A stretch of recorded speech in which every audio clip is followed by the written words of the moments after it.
All right, ladies and gentlemen, the major bit of news for the evening will hinge on the launch of Diablo 3, Reaper of Souls, and the upcoming launch of Elder Scrolls Forgive me. Online, which will be Should I, pre-launching this weekend. should I pull everyone in here? Specifically, it is launching on Sunday at 6 a.m. Central Time, 7 Eastern. Yeah, go ahead and start bringing people up. That's So it's about gonna that be time. 4 Pacific. Do some math. Yeah, I got Yeah. some deep stone oil Is it too. 4 Pacific then? Hurt for Yes. laugh out loud. Pacific. We're going to have a review of news related to those games and a branch update from the other games we are playing this evening. I'd like to have a quick run through. It's about 2 minutes till the official start of the meeting, and I would like to simply say that I've been playing a lot of Diablo 3 since last night, and I am very pleased with the changes they have made to that game. I have written some articles outlining some of the new systems, but I have, until last night, not had a chance to actually play them. I was able to hit level 70 and try out the new adventure and bounty system that they have.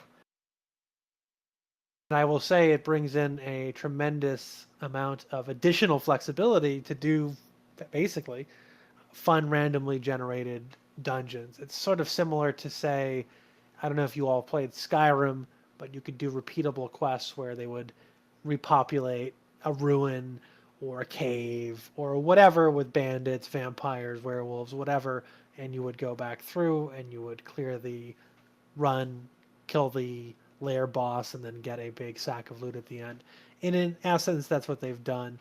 And it appeared, as far as I can tell, it seems that they have put in bonuses based upon areas that you may or may not have been putting a lot of time into to make sure that you have a chance to sort of see everything that the game has to offer. In Diablo, each little subzone would have, any number of little sub dungeons and caves or whatever, and it gives you a chance to go through all of that, get some cool loot, and advance your character. I would say it's a fundamentally improved game in which, rather than sitting on the auction house being the most effective way of getting gear, simply going out and playing the game and progressing your character in the traditional sense, clearing content is the best way to get gear and have fun. And it's mindless killing. It's well done, high production value, good music. The new character class is a blast. So if you are a fan of Diablo going back, it's the Crusader. It is very similar to the Paladin way back in the day, but substantially updated and very cool, very overpowered. I'm going to probably level one for fun this evening. We have a guild branch in Diablo 3. It's Ruin Space Gaming. You can find it in the social tab. I suggest that you look in to getting a group set up for leveling or getting yourselves up to level 70. If you already have a level 60 character, you can start out in Act 5, and it's very, very well done. It's something that really ties together a lot of the previous lore from the other games, and once again, excellent production value, blows anything else out of the water that is being put out there on the market. Much more fun than a Path of Exile and some of the other games I've played. Anyway, moving forward, Elder Scrolls Online, major launch this weekend. We will be doing a similar campaign to what we did in Guild Wars 2. Expect a lot of fresh faces on TeamSpeak. We will be holding a meeting on Thursday at 6 p.m. server time to go over the guild structuring. We will be using the same 3-core system as we had in Guild Wars 2. There will be the infantry. They'll be engaged in field fighting and doing the most basic, common PvP activities out there in the field. They'll be doing the field fighting. We will have a scout corps, which does reconnaissance as well as some blocking in the field, but it primarily will engage in intelligence gathering and harassment. And then a third corps, which is the artillery. It's a siege game. Elder Scrolls Online requires a lot of coordination with a lot of different units. There's trebuchets and ballistas and catapults and all those other fun medieval siege weapons which are critical to knocking down fortifications and to damaging infrastructure, and therefore we will need to have a competent core handling that. If you played with us in Guild Wars 2, you know exactly what we're talking about. We were able to fight our way through not only the US campaign through Tier 1 and be successful there, with an impressive victory over the previously undefeated Titan Alliance. We then moved to gain I believe it was the first time that there had been a win against the French in the European bracket. They basically had 2 servers populated by French speakers, crushing whoever the third faction was that showed up in their tier for months and months and months until we came along, defeated their French-Canadian night contingent, and were able to finally kick the French out of Tier 1 for the first time. It was a long, hard-fought campaign that took the efforts of literally thousands of people in this guild. We operated 5 full branches with 500 members each for 2,500 active accounts for this campaign, and I would expect a similar deployment going into Elder Scrolls Online. If you have prior leadership experience within the organization, or would like to resume your commission within one of those cores, or you'd like to know what the hell I'm talking about, now is the time. It is going to be a very different game from World of Warcraft. The scale and scope of the game is much larger. It is a PvP campaign. I am aware of the existence of PvE in Elder Scrolls Online. I'm not interested in actually playing it. I'm there to march with Ruin, to take towers, keeps, and objectives, and crown emperors in Cyrodiil. That is what we are there to do. We're going to, I will say it now, officially, we'll be going Aldmeri Dominion. We will be engaged in alliance activities with other guilds that we have worked alongside in Guild Wars 2. We expect heavy resistance in the campaigns, which last for 90 days, against what will be challenging opposition from the other 2 factions. We expect a very heavily populated Ebonheart Pact across all campaigns, and limited resistance from the Daggerfall Covenant, which is... You can always have 2 campaigns that you were present in, so we'll get into the details of that going forward. I also wanted to go over some other additional news.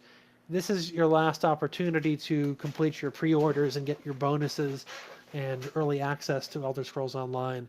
If you are veterans of Dark Age of Camelot, Warhammer Online, Darkfall, Aeon, or any other large-scale PvP game, particularly with a 3-faction system, you will be instantly familiar with what is going on in Elder Scrolls Online. It is not skirmishing that you find in World of Warcraft. We have done everything we can to increase the scope and scale of PvP on Darkspear, and to our credit, we have revived Wintergrasp on this server. I think we're the only server in all of World of Warcraft that does any large-scale PvP on the level and consistency that we are. The fact that we are routinely seeing upwards of 200 people fighting in Wintergrasp on a 2-hour cycle is impressive for World of Warcraft. But in Elder Scrolls Online, 200 people fighting is a skirmish. The servers are made to handle 2,000 people on a map. It's not unusual to see 400 v 400 v 400 slugging it out over a city or a keep. And that is what this guild is built to do. We came to Darkspear for a challenge. We have found that there were some willing to fight us, but for the most part, they make a bunch of excuses, cry in the forums until they are all out of their internet tiers to give, and then they quit the game or move servers. We rule Darkspear. There's no real opposition. There's no guild that can really attack us during prime time and hope to beat us in our own cities. There is no city in this game that we cannot walk into when we want and conquer it regardless of the opposition that they're able to throw at us. We have complete military control over what we are doing in Darkspear. That said, we have a significant campaign coming up in the next expansion. We're going to discuss a lot of the major fundamental overhauls to World of Warcraft that you can expect.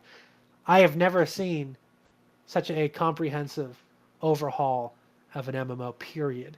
They are going to be doing some really significant changes to the way you play World of Warcraft for Warlords of Draenor. They're going to be not just doing the superficial and cosmetic changes to your character. All of your racials are being changed. All of your stats are being rebalanced. All of your abilities are being reviewed. Everything will be different. You will not have flying mounts. There are major changes coming.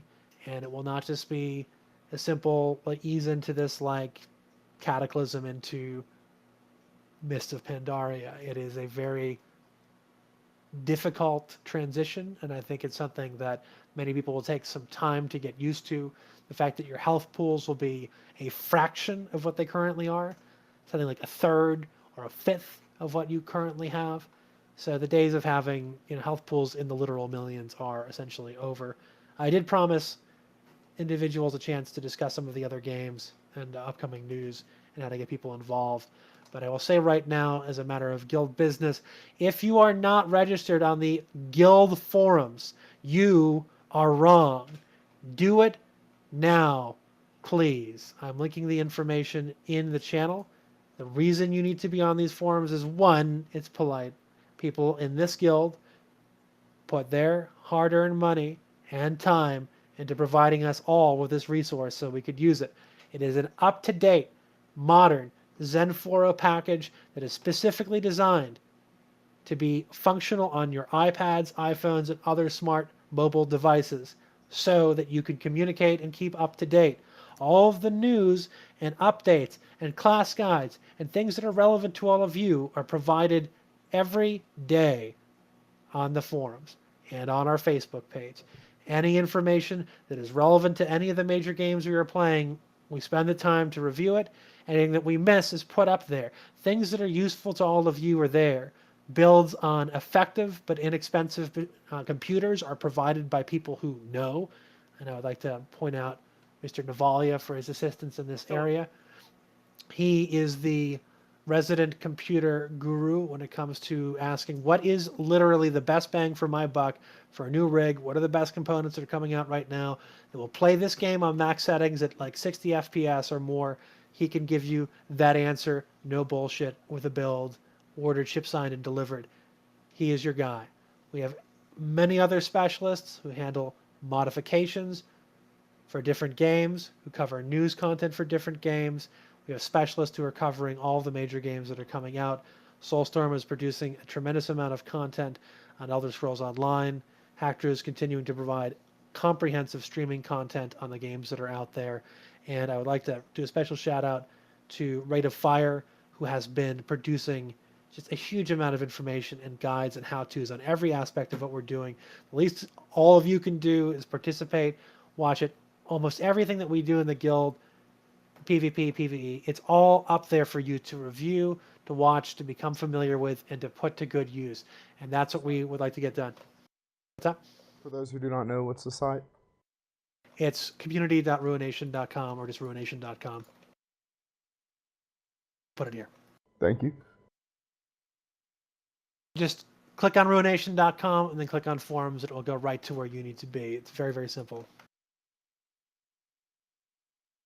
Now, real quick going forward, I said we would have a bit of a news briefing going forward.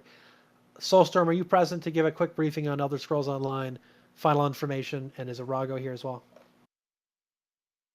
I'm here, but I'm not playing it, so what's wrong with it? Soulstorm, you there? I'm sorry. We'll come back to that, Arago, anyway. All right. In any event, Soulstorm has logged almost all the information and guides and information on the Ruin YouTube page, and on his personal page should be a link. If I could get a quick word out of Arago, you played in the Sigic Order open beta. Could you go over the state of the game going into launch, just where things are at? Just honest appraisal. I haven't played it for a month. Can I give an No. honest appraisal in that case? Then go right ahead. That's not If gonna you work. want to handle it, Laz, go ahead. So, I think the game is shaping up to be a very good world PvP game for us to go to and really show you all, those who are interested in playing it, that is, what a campaign-based world PvP game is basically like, and the kind of fighting that you are likely to expect in any additions to world PvP WoW ads or any other world PvP game we go to in the future. And I'm not going to lie to you, there's been some last-minute changes to Elder Scrolls that, they could be problematic, or they may not be. We don't really have any specifics on it yet. We're going to play it. I've already pre-ordered it. We're all sort of going in there with the mindset that, if it's good, we play it. If it isn't, we don't. We don't own loyalty to any game, any company. We don't have to play those games if they're bad. Now, that being said, we don't really have any concrete indication that that's going to be the case. All we've seen is that the game works with 300 people on the screen. The game doesn't have substantial lag unless you're trying to import European players into your game. The game has functional siege weapons. The castles all work. The keep lords all work. The game is shaping up to be something that we want to be involved in, because of our interest being world PvP.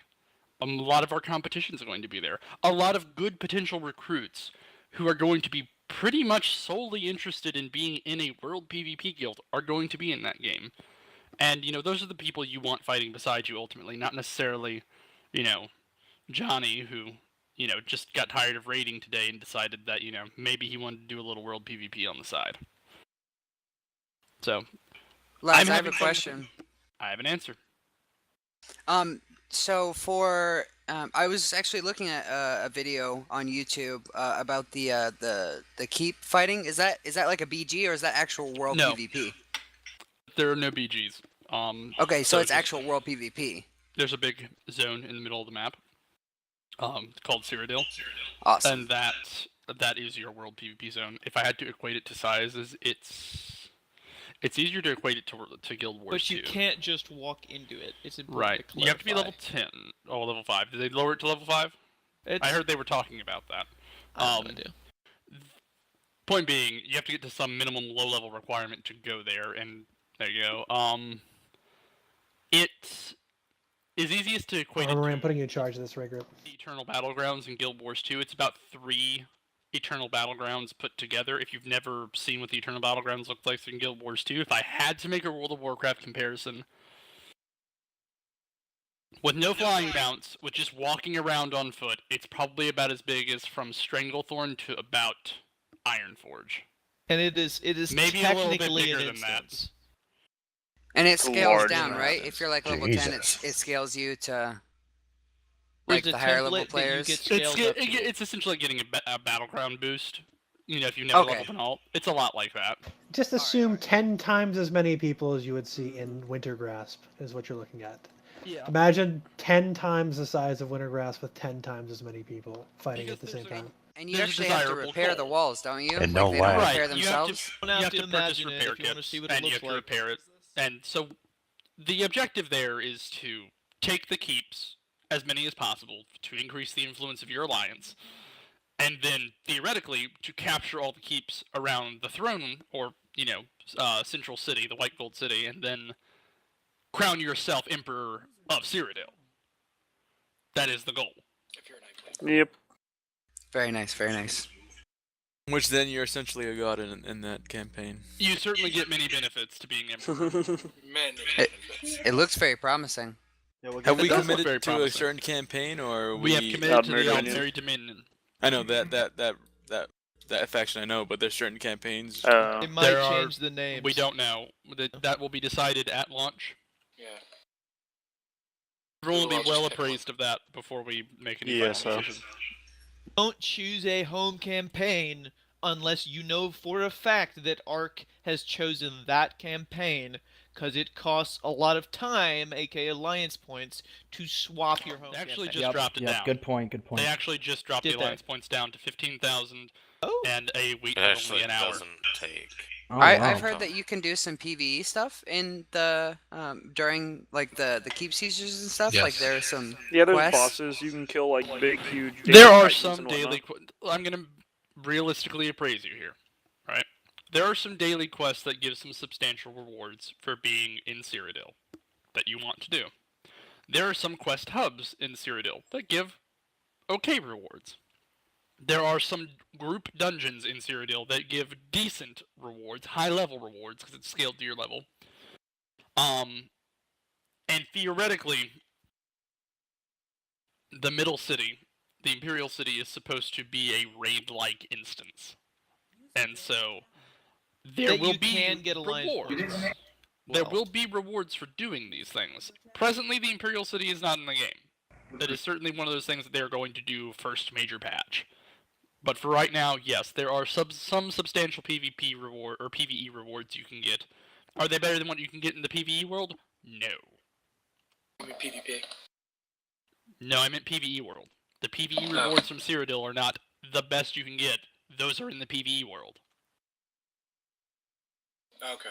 I will say that once you get to level 10, if you go into Cyrodiil to play for a little, have fun, and you get a quick set of gear, when you go back to level, that gear is So immensely yeah, beneficial. It's yeah. immensely Getting beneficial. weapons like your first God, blues, yeah. You get a full or- set of gear and you start slaughtering your quests, so.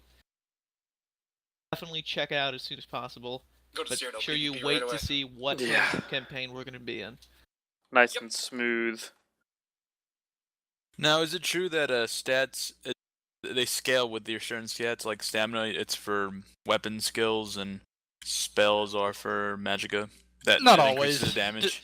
Yeah, okay, yes, that is true. If it uses magicka, it scales with magicka as far as its damage goes. Scales If with it your u- maximum amount of match, because not as many points as you put into the talent. There you go. That's why people usually enchant, right? And they go for a full health build. Before overcharge. So, essentially what he's saying is that if you it's based off of your maximum magicka. So if you have just a bunch of enchants on your gear that increase your maximum magicka, you don't necessarily need to sit there and be like, oh, I leveled up. Let me put 1 point into magicka, 1 point into health, 1 point into magicka, 1 point. You can just put all your points into health, because at max level you're going to have access to those enchants anyway. Okay. That's interesting. It is very interesting. That's getting into the meta of the game, and I feel like that's not necessary for selling the game right now. Oh, that's for more hardcore players. Yeah. Does anybody have People that any general like that questions cookie about cutter the game that stuff. are sort of on the fence about it and don't know if they're going to purchase it or not? About $60. When's the last day to pre-order it? Is It's it an worth Elder Scrolls game. Wait, today's the last day to $60? pre-order it? No. I think you have until Friday to pre-order. If you're worried about If getting you- your bonuses, you can always upgrade your account to the Digital Deluxe Edition after launch. We're pre-ordering which version? What do you Whatever mean? one you It can doesn't afford. matter. Whatever one you want. Just Don't so we- we're monthly Don't we have to subscription pre-order involved? a certain one to No, be the you right don't. faction? No, you do not. Okay. If you go to, I just did this. I went to Green Man Gaming. They have a 20% off coupon on the front page, thanks to Navalia. And You're you welcome. can get the Imperial Edition for $64. And you can get the standard for 48. Yes. That Then ends it- on the 24th, so what is And- today? No, I'm it was- sorry. oh, I Oh, paid it was late. yesterday. Sorry. If you get the regular version from any other website, but Elder Scrolls website, you get 3 days early start, not 5. No, it's it's not. 5, dude. It even says on our accounts. Yep. You watch where you're spewing your facts from. Yeah, they changed it. Oh, okay. All right, gentlemen, we were about ready to go. Khaleesi, did you have a few announcements you had to make before we move out? That I do. Go ahead. Okay, so hey guys, this is Khaleesi. On behalf of your PvP department, there are a couple of main points I would like to bring to your attention. The first is that the PvP department has become relatively small. We are only about 5 or 6 active sergeants and lieutenants. If you're interested in helping with World PvP events and RBGs, please message either myself or Flashshock. We would be greatly interested to hear whether you are interested in becoming a corporal and helping bring this skilled a little bit further in its potential. Also, please check the calendars for constant updates and events. We need your support as much as you need our events. Your participation is what makes it available for us to function. Otherwise, it's just, we are going to get depressed and like put up less events. So please sign up as much as possible. If you don't know if you're going to be there, tentative. Exactly. Mark yourself as tentative if you are unsure if you can make it. It's just another button. It makes it a lot easier for us to do our jobs. Kills us when we're counting on you. Exactly. More events, I promise you, will be posted. We've also got RBG trainings. If you are new to the guild, or you haven't done that, you're not that experienced in RBGs, please, we do have 3 sergeants who are currently running trainings, one particularly after the guild meeting event. That being said, there's one other thing that is not related to PvP. It's actually related to the forums, which is our product vendor thing. I have it up in general discussions. You can purchase RuinGaming t-shirts and hoodies for both men and women. There are multiple colors, multiple different fashions. Please check it out. If you have any questions, you can always message me when I'm online or poke me in TeamSpeak. So wait, who do we message? Myself is Khaleesi. Alright, I guess that basically covers it all. Thank you. All right, gentlemen, for those of you who, for whatever reason, get angst or a little bit antsy about other games coming out, don't be. There's a lot of downtime between now and the release of Warlords of Draenor. The reality is you would have to be basically crazy to bet against Blizzard at this point. They have an extremely strong roster of games coming out. We, of course, are active in Diablo 3, and I guarantee you almost everyone will be back and chomping at the bit to fight in Warlords of Draenor. So for those who are checking out other games, they're doing it purely as a means of avoiding burnout and making sure that they're ready to go into the next expansion. I, for one, will be very active in Warlords of Draenor. I'm not deactivating my WoW account. Nothing will change in terms of scheduling. And we have people who shift from game to game all the time to the Final Fantasy branch or the Guild Wars 2 branch or whatever else. And I think there's even some people who will be playing some Star Wars The Old Republic again when they have their new content coming out with the Guild flagships and or whatever else. Just purely as a casual thing on the side. I'm going to get some more people ready to go. If you are in the other branches, I'm going to dismiss you for your private branch specific meetings. So Final Fantasy, Guild Wars 2, all the rest are dismissed. World of Warcraft group, we're going to get ready to move out. We do have the Diablo 3 launch today, so I want to get this thing done quickly. Get your PvE gear on, guys. Hey, Ark, I got one question. What's the question? That was a question, so. All right, gentlemen, we're going to do a quick mop-up clear of the other cities. I'd like to get. We have a report. Apparently, there's about 40-something to 50-something alliance trying to defend in Stormwind as well. We'll see what they do, but I do want to make sure that we get some of the other cities cleared out for the Horde this evening. We still have a bunch of people who require other cities as well. So we will be taking the normal route towards Stormwind, and then I'll be giving you instructions from there.